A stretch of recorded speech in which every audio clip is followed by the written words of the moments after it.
You see the graphic I got there? Highlander highlights. Yeah, I got that. Me and Andrew were talking about some names for Highlander, like Highlander, Hail Highlander, Hyper for Highlander. Highlander highlights sounds a little bit gay, but I kind of like how the title looks in the graphic that I threw together. It scans properly. It's got parallelism. Plus, we're not going to be watching every episode sequentially because there's a lot of filler. Right. It's hard to come up with something. I mean, like ripping on Riptide just fell into place. That was easy. That's too perfect. Yeah, that's right there. Highlander highlights. It makes me think of when I was like 8 years old in Highlights magazine. Yeah, it sounds like something that like a hack, local news reporter would come up with.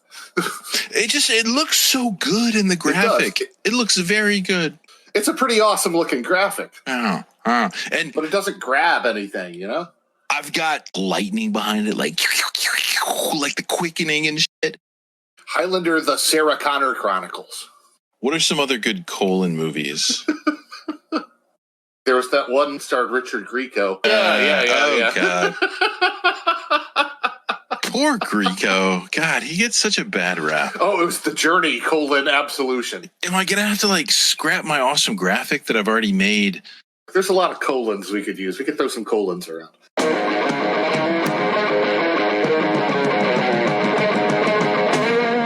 Was not as bad as I expected it to be. I honestly thought it would not hold up in modern day, but I enjoyed it a lot more than I thought it would. That's good. Because, there is a pervasive cheesiness, I don't want to say throughout the entire 6-season run, but in the first season there is a lot. Was that your first experience with Highlander the series, Rex? No. I used to watch it all the time. It's just been a while? It's been a while, and, time and distance, and I thought maybe it obviously didn't have a huge budget, and I thought that would really detract from it. And Andrew, you said you haven't watched it since original run, 92, 93, that kind of thing. Yeah, and then just a few weeks ago, I went back and I found it on Tubi, so I've been slowly going through the first season. Tubi! Well, I haven't seen Highlander since it was first run, and it was back in the early 90s, so that was during that very brief window of time where I was, cool for a minute, so I wasn't home every weekend to watch this, so I watched first run and sporadically. Potentially, I can see a lot of new stuff in Highlander that I just have never experienced before. I've seen it probably 3 or 4 times, although once it gets to about season 6, I stop because I get pissed off and stop watching it. What, at season 6? 5, 6. I'm such a big fan of, for example, 21 Jump Street, yet I've never seen the last 2 seasons because it just gets shitty. Speaking of it being somewhat cheesy and having a low budget, as I hit play earlier today to watch this, it's probably been 4 or 5 years since I've watched the first episode. The opening scroll is, my name is Duncan MacLeod. I was born on the shores of Loch Shiel. And they're doing that, and it's a shitty looking graphic, and the way they got the scroll going, it looks garbage. And I'm like, oh my God, this is so bad. I forgot how cheesy this show was. But then, of course, at the end of the scroll, here we are. Born to be king. You forget about the cheese immediately. you're just like, oh my God, that's so awesome. Oh, the epicness. It elevates everything to another level. It really does. Queen does that. Queen did that for Flash Gordon. It did it for Iron Eagle. Queen's the best soundtrack. Okay, so we start off the episode. We get the whole blasting Queen intro. And what's the first thing we see? Welcome to the new series, right? First thing we see, whole lot of side boob. Loving it. Yeah. That's how you start a show right there. Ba-bam! Hell yeah, I love the 90s. So we're starting off with a big old face full of Tessa's side boobs. I'm all in. I'm ready to go. After we get the side boob, what do we find? He hears a noise. And... no, he doesn't hear a noise. Oh, he senses. There you go. So he reaches down and, of course, just like everybody else, keeps an unsheathed sword right by his bed. Dude, if you're an immortal, you have one in the crapper or one in the shower. Just keep it in the sheath, though. You could step on that or something. Well, sheaths are incompatible with the hammer space concept. Hammer space. It goes back to when you see a wacky rabbit character like Bugs Bunny that pulls a big giant hammer just out of their ass, out of nowhere in a cartoon. Yeah. Okay, so hammer space as a concept is something that people apply. It's like a trope where, that dude just pulled an automatic rifle out of his trench coat. The hammer space phenomenon with Highlander, the series, it's a thing, and you could tell as you're watching it that they try to kind of work with a little bit every few episodes where, they'll both be wearing like knee-length trench coats and pull their katanas out from under their arms or whatever. As you watch more episodes, you will notice the inconsistency of, I'm walking around with a waist-length jacket. And no one notices, yeah. And I just pull a sword out from under my arm and it's, 3 feet long. So yeah, hammer space will be a thing you will notice. Pilot awkwardness. There definitely was a little bit of time between the pilot getting made and season 1, episode 2, because there are changes. And, back in the day, you'd actually see that. Now it's like they don't even really shoot a pilot. They shoot episode 1, episode 2. Back then, they'd shoot a pilot, and it could be months before they got the green light. So, okay, Donkey Mac has a mullet ponytail. Oh, yeah. Yeah. You never see it again. So say bye-bye to the mullet. He actually grows his hair long enough where he can pull the whole thing back into a ponytail after this.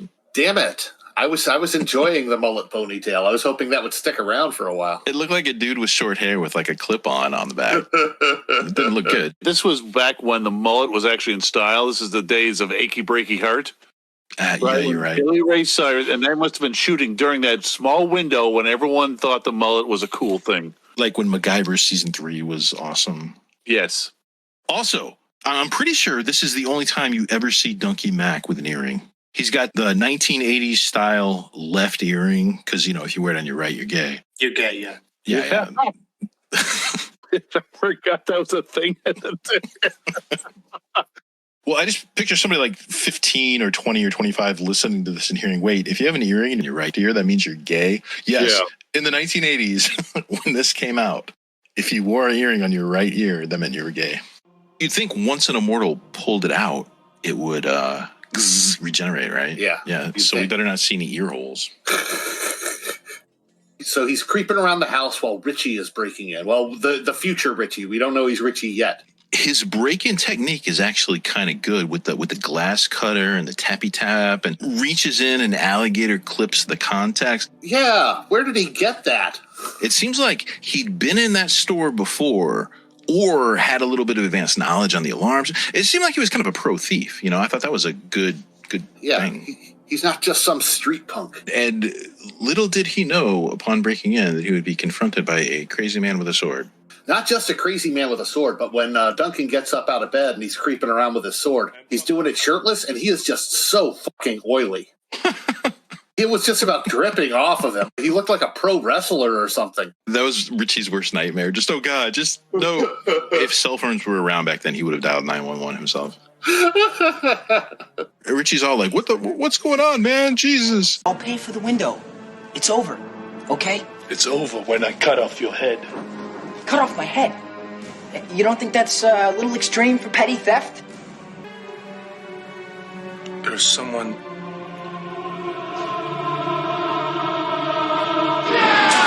Richard Mull. Bull Shannon.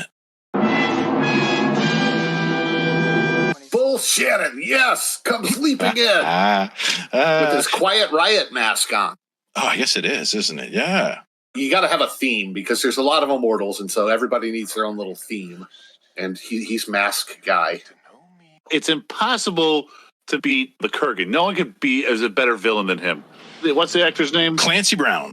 Clancy Brown is so incredibly intimidating, no matter who they got. Unless they brought him back, it would not have the same effect. And yet you definitely got the impression that in the first episode, piled upon all the other comparisons between the movie and the pilot and the similarities, Richard Mall was channeling the Kurgan like a mofo. He was trying to. He's a poor man's Kurgan, and like Rex pointed out, you could tell this is just basically like a rehash of the movie. A lot of criticism, especially during the first season of Highlander, is it's just like the movie. Oh, Duncan MacLeod. I'm Connor MacLeod. Same clan, different vintage. I don't know if you know the whole story, but the original concept was the life and times of Connor MacLeod, further times. And Lambert was involved, and then he couldn't do it or wouldn't do it. But he was still, even when he backed out, he was still, pulling for it, obviously, because, he shows up in this episode.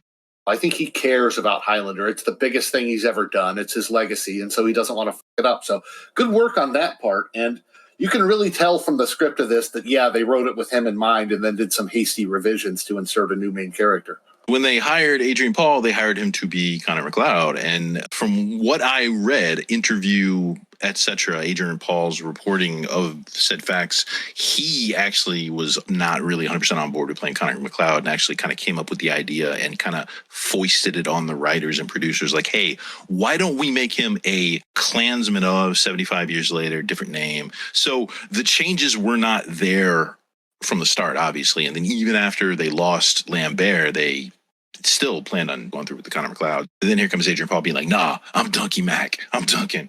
So that happened. Really? Because they didn't look like they did anything except change the name. He really is a Connor clone. I mean, he even uses the same type of sword. Yeah, they both live in an antique store. They both have the same katana. They both have the same name. They're from the same clan. It's like whatever amount of work they did at the last minute to make a new character, by the time the pilot came out, they didn't do that much work. They changed the name. That's it. They changed the name and probably added some new lines. Is the reason the sword's the same? Doesn't he go or train under the same guy that like Ramirez knew, or like from the same family or something? I think they do, and it's not really a retcon because when you have a bunch of, flashbacks into the past, it's easy to get around actually retconning something. So I think they did justify it later. Here's my question. If you recall back to the Highlander movie, he wasn't Connor McLeod as far as police knew. He was Robert Nash. That's correct. He was living under, and in fact, one of the things that the girl did is she compared the signature of Robert Nash with like 3 or 4 or 5 or 8 other people throughout the decades and centuries. So why is Duncan McLeod? Shouldn't he be like Jim Neighbors or something? That's a very good point. Well, maybe he went back to it. So if we look into his past, then maybe 20 years ago he was Jim Neighbors and now he's Duncan McLeod again. So I know, but every time in the flashback, they're always calling him Duncan. Duncan, yeah, he never really changes his name anytime. Well, I suppose if you move around long enough, you can get away with it. That's why he goes to Paris every 6 months. Is 6 months? They're catching on to me. I better go away for 6 months. Also for TV audiences, just to keep it less confusing, I would think. I think the show just didn't want to fuck with it. They just didn't want to bother with it. So in the middle of Bull Shannon showing up, who else shows up? It's an Immortals party. It's Connor. Connor, what are you doing here? Headhunting. Just like one of the most wonderful passing of the torch. It really is. They were super classy in this episode about it. They made it acceptable, swallowable, palatable, that they were, before the rest of this season came out, you're watching this kind of speculatively like, what? We'd been burned by the movies at this point, like 2. Oh, yeah. And had the one with Mario Van Peebles come out? Probably. Oh, God. So people, they probably were a little wary going into this. And you're kind of like, oh, he's Duncan McLeod. Oh, he has the same sword. And then Connor shows up and is like, it's okay. This is cool. One of the things that happens throughout the series is they'll bring in a Richard Mall or, somebody else. And they're not accomplished martial artists. So Adrian Paul, who is a good martial artist, doesn't ever really have a chance to shine because he's not really doing his thing. He's more stage sword fighting. And it looks like stage sword fighting through a lot of the show, Yeah, I was going to say during this first fight, within seconds, became extremely apparent that Bull Shannon cannot fight with a sword. Yeah. He is bad at that. He is just all over the place. They just quick cut after quick cut. There's a lot of, stumbling. He cannot deliver intimidating dialogue. It sounds too comedic. McLeod, I'm Slan Quince, and I've come for your head.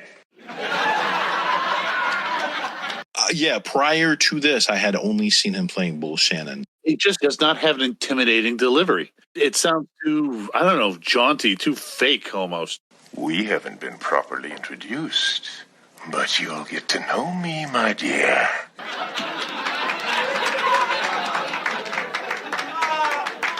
I know the guy towers over me and he could probably crush my skull with a single blow, yet somehow I'm just not intimidated when he talks.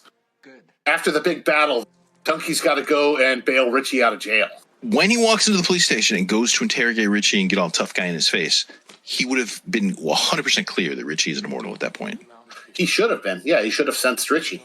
I guess my question is, had they planned that from the beginning, that Richie was an immortal? Probably. Fantasies. Oh, you mean like the one where you and the Knights of the Round Table were... Right. I think they had it planned that he was, yet didn't have all that much Highlander material. They had 2 or 3 movies for canon, and they probably discounted 2/3 of that shit. In the movie, Connor gets his first death because the Kurgan sensed him. So apparently you can sense an immortal before their first death. That's He correct. homed in on him and he killed him. So Richie, when he first shows up, they head fake, like, haha, look, Richie's an immortal. No, just kidding. It was Richard Mall on the roof and he's jumping. Or it was Connor who was waiting in the alley outside. So, okay, they dispelled that whole Richie's an immortal thing. In season 1, there has to be dozens upon dozens of gross inconsistencies with Richie not being noticed by every single immortal that comes along to take Donkey's head. First time you met Richie, it was masked by the presence of others. So the first time that Duncan would have been hit in the face with the fact that this little thief bastard is an immortal is when he went to the police station. And he went to the police station because he was trying to be a good guy, maybe. Or maybe he suspected that possibly Richie. But anyway, he went there and he confronted Richie face to face. He would have, been hit in the face with it, that Richie's an immortal. And then at the very, very, very end of the episode, when Donkey fishes Connor out of the river and it's daytime, Connor actually says, What about the boy? He'll need watching. I know. I will. I didn't ever recall or notice that scene before, but that seems like kind of a head nod to their plan too. And we will see in the course of this series, we will no doubt see many episodes where we're like, hey, wait a minute, what the fuck? They probably didn't write him into that as that in the first episode anyway. They probably had no thoughts about it. Richie's the most annoying character in the first episode. In that first season, he really goes through a lot of character development. He's different in almost every episode. Oh, well, this first episode, he's like a generic neutered bad boy that would be on a Disney show for tweens. You mean his neon lime green motorcycle jacket wasn't... His pseudo tough talk? Yeah. That doesn't come across as very convincing. I like that he's supposed to be a juvenile, too, and he looks 30. Yeah, it's like, this kid here. It's a corporate note that you got to have a family. That way the viewers can have a POV and they can connect. And you see a lot of shows where they have a bunch of, whether it be the Wonder Twins or who was before the Wonder Twins with the dog and the two. Marvin and the girl and Wonder Dog. You can't just have the Justice League. You have to have these two kids and their dog. That way you can, so he seems right from the start like an inclusion like that. But he was annoying, but also if I look back over the entire series, I'm not going to say that he was my favorite character, but I think he had the most developed arc. He was the one character that you see just start to sad finish, very sad finish. I was actually very shocked when he ends his time on the show. And as a human being on the earth, I think he committed suicide. Stan Kirsch. Oh, that's sad. Oh my God, I got you, Andrew. You didn't know about a celebrity death. I didn't know about a death. Oh my God, I got to go update my files. He is no longer with us. He is not immortal. Or is he and he just faked his death? All that's irrelevant because we're back to frosted glass boobs. Yeah. Once again, my attention is back fully focused on the show. I was kind of wandering off there. I was getting that immortal faraway gaze. That's the cure for when you're being beset by gays is side boob. Yes. And that was a good place to put that scene because the next 7 or 8 minutes of the show are boring as hell because they're talking about immortal relationship problems. Like, oh, you're going to leave me? No, it's forever. And I'm like, he's probably been through this scene every 50 or 30 years, so he's got the lines down. He's got to be tired of it. We're tired of it. We know what's going on. We're already watching Highlander the series. We don't need to go over this ground again. Let's just move this scene along. Well, what it made me reflect on is the original, the canon, the movie, right? He meets this investigator. They have a couple of high, intense situations where the Kurgan's trying to kill him and she's trying to bust him and get him to admit. And then he's like, yes, you are the one I will confess myself to. I am Conor MacLeod of the Clan MacLeod. I was born in 1518 in the village of Glenfinnan on the shores of Loch Shiel. And I am immortal. He does that after knowing it for 3 hours. Yeah, it's weird. Was he like a hormonal fucking teenager? And I know in the position they were in, they had to show the mechanics of how that worked for an immortal person, but it was just a little bit unbelievable. with his thick Scottish accent. You look like a woman, you stupid haggis. He should have talked to Ramirez about how to sound Scottish. I know, right? Yes. And you have no knowledge whatsoever of your potential. That's what I like about the first movie is the only actual Scotsman in that whole movie is Sean Connery, who's not playing a Scotsman. Ramirez was an Egyptian that hung out in Spain that also was Scottish accent. So yeah, that was a weird casting, but it worked out. When I was a kid, it never bothered me one bit. Now I can't stop thinking about it. Actually, the only thing that bothers me in that movie is that they say Houston Street, not Houston Street, when the cops are. Because everyone knows that when you're living there, it's Houston. Like the Immortals and all the supernatural stuff, that's all fine. That's the mood killer for me is when they say Houston Street. Cruising for a piece of ass. That's what he said to the cop when the cop. That's right. One thing I did notice about Christopher Lambert, his character's wearing the exact same clothes as he did in the movie. The trainers and the trench coat. And the gloves. Yeah. He's the worst dressed Frenchman ever. He's the least stylish Frenchman. He's wearing jeans and white sneakers. Eventually, they do move along, and they get back to some badass McLeod on McLeod violence. Yeah, and do you notice where there's like, I'm here to visit you. Hi, Tessa, let's go work out. Let me change into my sweatshirt top that looks really ratty. And Duncan's like, let me change into my pirate shirt. Yeah, he gets on the Seinfeld poofy shirt, yeah.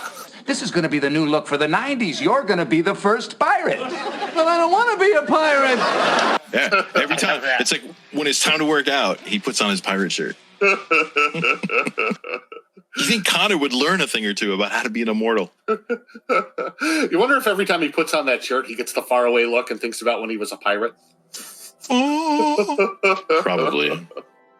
That's the thing when you're hanging out with other immortals. That's probably why they don't keep each other's company. It's not because one of them could like suddenly start going for your head. That would be very tense. I think they could deal with it though because they're expert combatants. I think what it is you're like, could you pass the salt? And they're just staring off into a flashback. God damn it. they just all like go into these flashbacks all the time. Just, damn it. It's got to be rough being an immortal. It's hard to get anything done. Good thing they don't die. You have to be very patient. We go into our first big flashback of the show where he dreams of when he was an Indian for some reason. I think Dances with Wolves had just recently come out. White Man Bad. Yeah, and that might have been Wounded Knee. I don't know. He was probably there. They tend to Forrest Gump their way through history. I'm just wondering if maybe he saw a piece of litter, and this happens every time he sees a piece of litter. He got very, very sad, and lots of people died, and probably smallpox everywhere in the blankets, because that happened. Now, my question about when he was living with the Indian tribes, Boba Fett style, did he have a big samurai sword with him when that was going on? And is that weird? Is it weird if he's an Indian with a samurai sword? I mean, it'd be as weird as with any other type of sword that they're not familiar with. So it probably wouldn't have looked that out of place. It could have just been seen as white man magic. I don't know. It just seems weird to me. I mean, it just doesn't seem like a place you're going to find an immortal. And then we get back out of the flashback, and it turns out that, oh, shit, Tess has been kidnapped. Yeah, why? They knew that Slan Quince, isn't quince like a fruit or a vegetable? Anyway, they knew that Bull Shannon was fixated on her. Yeah. Couldn't help but mention her. Hey, let's just leave her alone. She's welding. She'll be fine. She's good. They should have been guarding Tess. Nick Cage reference. Nick Cage is an immortal Secret Service agent. Every time Slan showed up, he was like gaily scampering about, like, I'm here to fight you, or am I? Hee. And then he ran off. Every time I've kidnapped your girl and I'm going to kill her, or am I? Hee. And then he runs off. I'm such a scamp. The whole episode was him like being like a scampy leprechaun until the final battle. Well, you think after a few centuries, you kind of get bored with the standard routine and maybe you just start throwing pranks at people.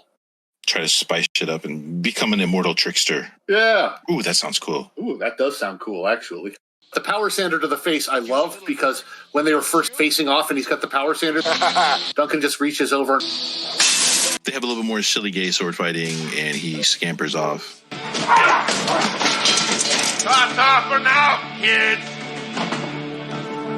Duncan immediately goes back into an Indian flashback, of course, because you do. And this is the one where Connor shows up looking like a fucking hobo. Connor shows up, and, he could look like a cool cowboy, but no, he looks like a town drunk. He's the worst Frenchman ever. Looks like a frontiersman, thank you. A frontiersman. Duncan's like, I'm out of the game. They're showing the flashback and it's all sad and they get some more Queen directly from the Highlander soundtrack. Oh, absolutely. Who wants to live forever? Yeah. They're doing that shit. And at this point, they probably hadn't like blocked out the rest of, season 1, let alone 2, 3, 4, 5, 6. So inconsistencies with Highlander lore as we know it. Right. Plenty of those came up, but then again, this was, before the whole rest of the series existed. So maybe they explained it later on down the line. But there were a lot of inconsistencies. According to what we see in the pilot, he is done with the game in like 1870, 1880. Right. He swears off. He's done. He's out. And he's still kind of out at the beginning of this episode. So he's taken, like 110, he's taken a century off. Throughout the series, we see tons of flashbacks that completely just retcon that thing out of existence, where he knows a baseball player in the 1920s. He hangs out with the mafia in the 1930s. And that's just pilot awkwardness. They wrote themselves into a corner that they kind of just brushed under the rug and ignored that, writing themselves into the corner. And which is good because you don't want to take him out of action for 100 years. Yeah. Let's just say he was there for 2 weeks and then he left. So, okay. He's like, all right, I'm bored. Holy Ground sucks. The one thing I always felt this series never got, that a missed opportunity, was why the hell is all this happening? Yeah, that too. That's another point that they could have gone into and they don't really address. Why is this happening? How did this sort of weird culture, these people who are designed to come together and kill each other, evolve? Right? Because there is a certain culture about it. Only 2 immortals can fight at a time. Why is that? And why the holy ground bit? For some reason, that's sacred and it's important to them. I think the attempts they made to explain and answer those questions resulted in Highlander 2, The Quickening, and Highlander 3. So they stopped doing that. So that's probably good because they came up with no good answers and they just perverted the fuck out of the whole. I never saw Highlander 2. Good. I was in high school when it came out, and all my friends went to see it, and they all came back and said, don't bother watching it. They did eventually come out with a director's cut where they tried to fix it, which is slightly better, but they are truly terrible movies. It's better left unanswered is what you learned from watching those movies. They've been doing this for thousands of years. I think the rules that they came up with aren't imposed on them from some higher power. I think it was social convention amongst the immortals where they agreed to these rules because, you live for 1,000 years, you might need some holy ground for a century or 2. Yeah, but there had to be some immortals who didn't know about him. Someone who died and came back and didn't know why this was happening. Also, what if they die like that and they're good with guns? Have they been going around killing other immortals with guns because people keep trying to kill them? When we get into the Xavier St. Cloud episodes, all 3 of them, you'll see he violated the living fuck out of damn near every single immortal rule. And what was missing was, a text message to all the immortals saying, hey, this dude's stepping on our rules. And 50 of them all showing up in the same city and hunting his ass down. There's no enforcement of these social conventions. Right. It always struck me as a little weird. I didn't mind it in the movie because it's an hour and a half movie and it's about sword fighting and explosions. But in a TV series, I thought that it could talk about it a little bit more.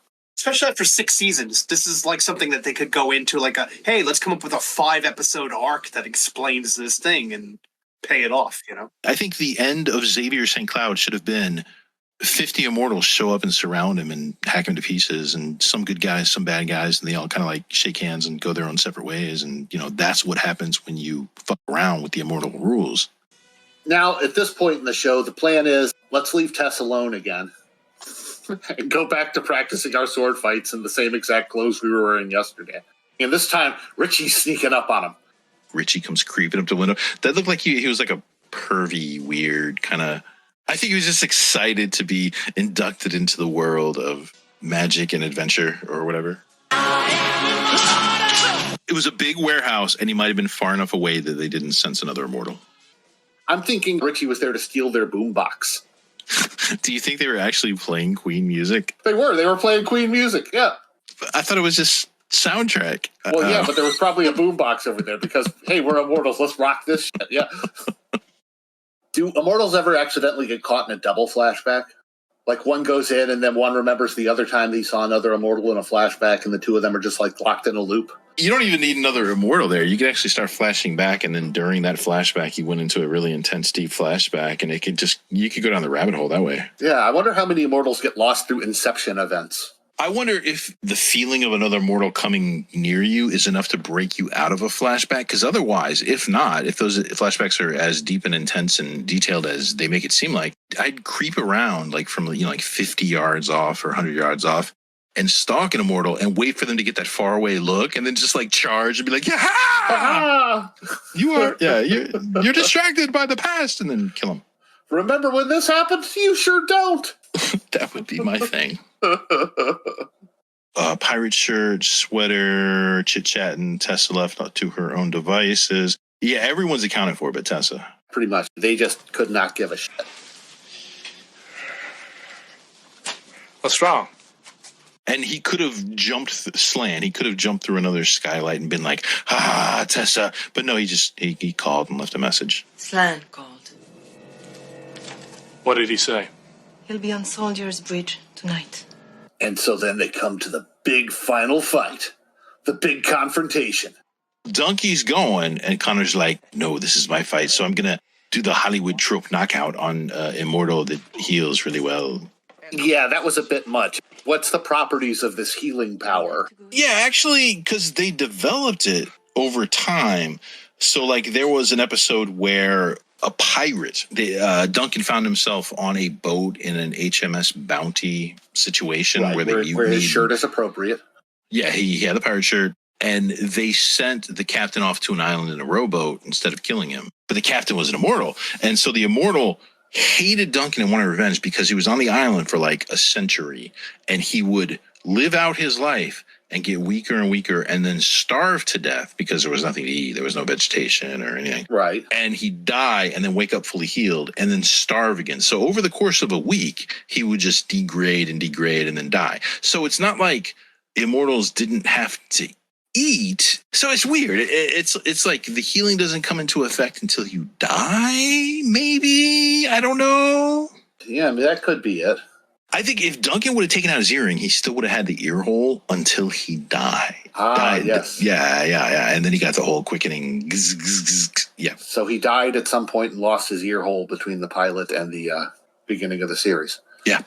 That makes sense. Okay, I can do that.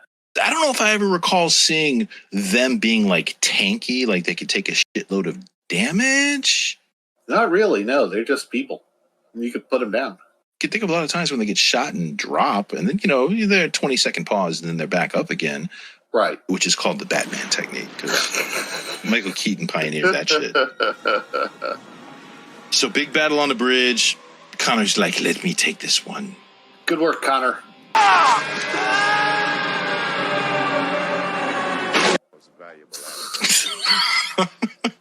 Yeah. Once again, Richard Mall cannot fight with a sword. He is bad at sword fighting. He is just stumbling and waving things around in the air. Could you imagine trying to direct this idiot? And Christopher Lambert trying to work with him. He's trying to make it look good, and it's just everything. Just stop, Richard. Just stop for a minute. Deep breath. Do not do that. But then he bitches out with the sword from Sword and the Sorcerer or whatever that, right?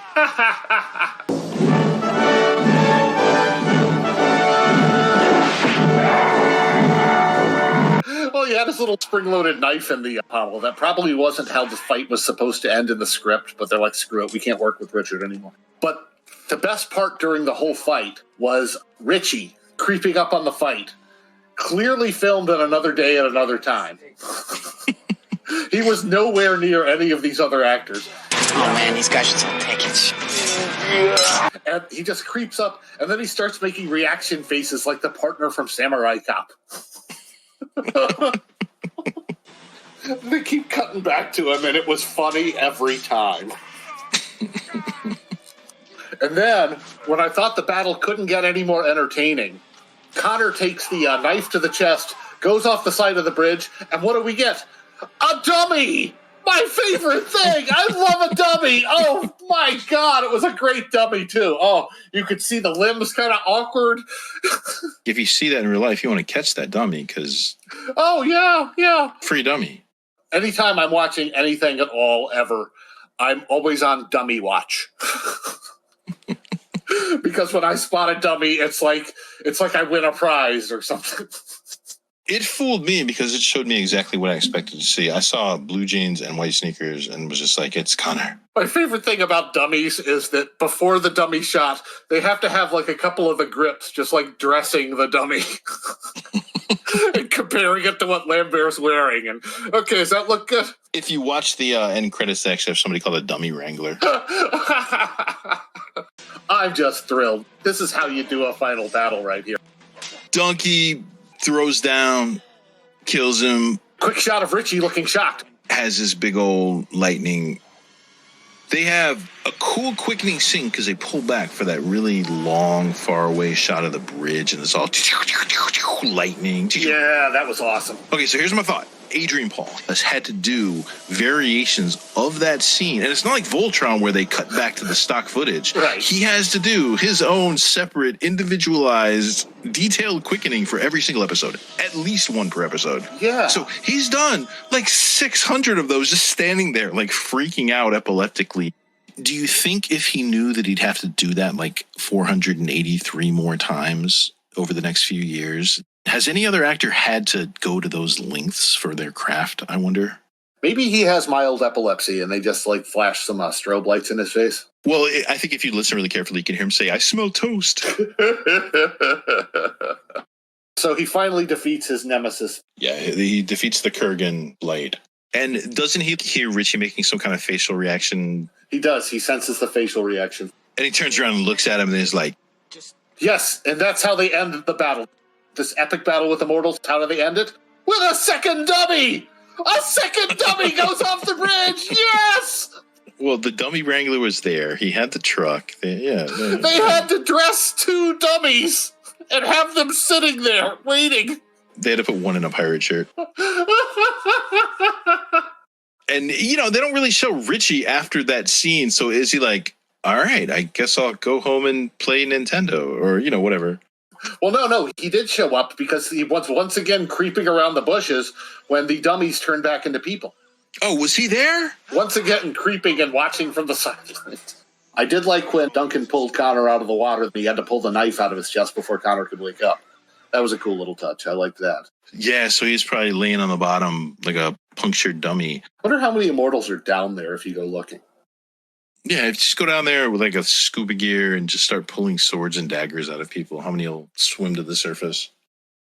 And that's about it for that episode. He decides he's going to go and live on the holy ground now because we're not sure if this is actually going to get turned into a series. What does he do? He goes and he sulks at the Indian holy ground, and Connor's like, I think I know where you can find him. I'm on the holy ground. Next episode, I'm sure he's chilling. He's fine. He's cool. They'll just forget about the whole cabin thing altogether in the second episode. I think that's what they do. And here he is back in his apartment in Vancouver. I think that was a smart way to end it, though, in case it didn't get picked up. They made it a nice, complete little standalone if it wanted to be. Right? Yes. It would be better than most of the movies. As far as thoughts and plans for the future, tried to keep it to like no more than 3 episodes as far as a topic, and said like, hey guys, in the next month, watch this. What do you think a good first topic would be? Should we continue in the life and times of Richie Ryan, or should we get like the big Donkey Mac moments, or do we need to go to like a really popular but jump on like Roger Daltrey or Fine Young Cannibals? Just from a show construction thing here, we need more Donkey Mac establishment. I'm thinking early season big moments. And then we start delving into some side characters. Donkey Mac season 1 big moments for the D-bag, the Dunk Man, Dunkin' Donuts. That's what I would think would be our best roadmap of how things go. Yeah, because it'd be weird somebody tuning in who likes our shit but isn't really versed in the actual series itself to like suddenly jump ahead to like, you know, season 6, Duncan's dark quickening. You know, it'd be a shock. Yeah. So, all right, a little bit of chronological progression without getting all bogged down. Maybe they'll have a good cameo or 2 in the first season. Yeah. And anything with a dummy, I'm all over.